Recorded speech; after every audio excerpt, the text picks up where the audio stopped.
চলে গেছিলাম কুমারটুলিতে 2025-এর গণেশ মূর্তি দেখতে। দেখতেই পাচ্ছ এই ঠাকুরগুলো 2500 টাকা, ওপরেরটাও 2500 টাকা, আর এই ছোটোগুলো 800, আর ওপরেরটা 1000 টাকা। আর এইখানেও ঠাকুর স্টার্টিং ছিল 1000 টাকার মধ্যে থেকেই, আর এইগুলো ছিল 2500 টাকার মতো দাম। প্রতিটা মূর্তিই ছিল দেখো খুব সুন্দর, যেমন এই বড় মূর্তিটা দেখো খুবই সুন্দর ডেকোরেশন করা। আর এই দোকানেও ছিল 4000 টাকা থেকে স্টার্টিং প্রাইস। সবকটাই খুব সুন্দর মনমুগ্ধকর একদম কালেকশন, দেখে নাও। ওটা দিয়েই চোখ ফেরানো যাচ্ছিল না। এই দেখো একটা ইউনিক ঠাকুর আমি দেখলাম কালকে, বালাজির আদলে তৈরি গণেশ বাবাজি। সত্যি একটু সব কিছুর থেকে আলাদাই।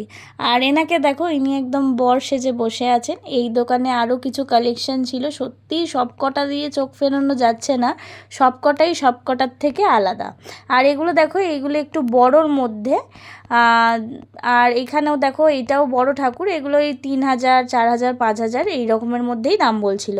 আর এই দোকানে দেখো ছোট থেকে স্টার্টিং আছে 500 টাকার মধ্যে। আর এইখানে আমি যে কটাই জিজ্ঞেস করেছি মোটামুটি 5000 টাকার মধ্যে বলেছে সব। আর এইখানে দেখো, এইখানেও ঠাকুর রয়েছে অনেক কটাই, এখানে সব 2500 টাকা থেকে স্টার্টিং আছে। এবার হয়তো নিশ্চয়ই বার্গেন হয়ে যাবে অল্প স্বল্প। আর এই দোকানটাতেও আমি ভেতরে সব ঠাকুর দেখাতে পারিনি, বাট সামনে যেগুলো দেখিয়েছি সব 2000 টাকার মধ্যে।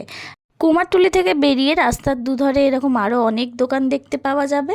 আর দেখো রাস্তায় এই দেখতে দেখতেই একজন তার প্যান্ডেলে চলেও এসছে। খুব সুন্দর অসাধারণ একটি মূর্তি। সব ভিডিওটা কেমন লাগলো জানিও। টাটা, আর সাবস্ক্রাইব করে দিও আমার চ্যানেলটাকে। Bye bye.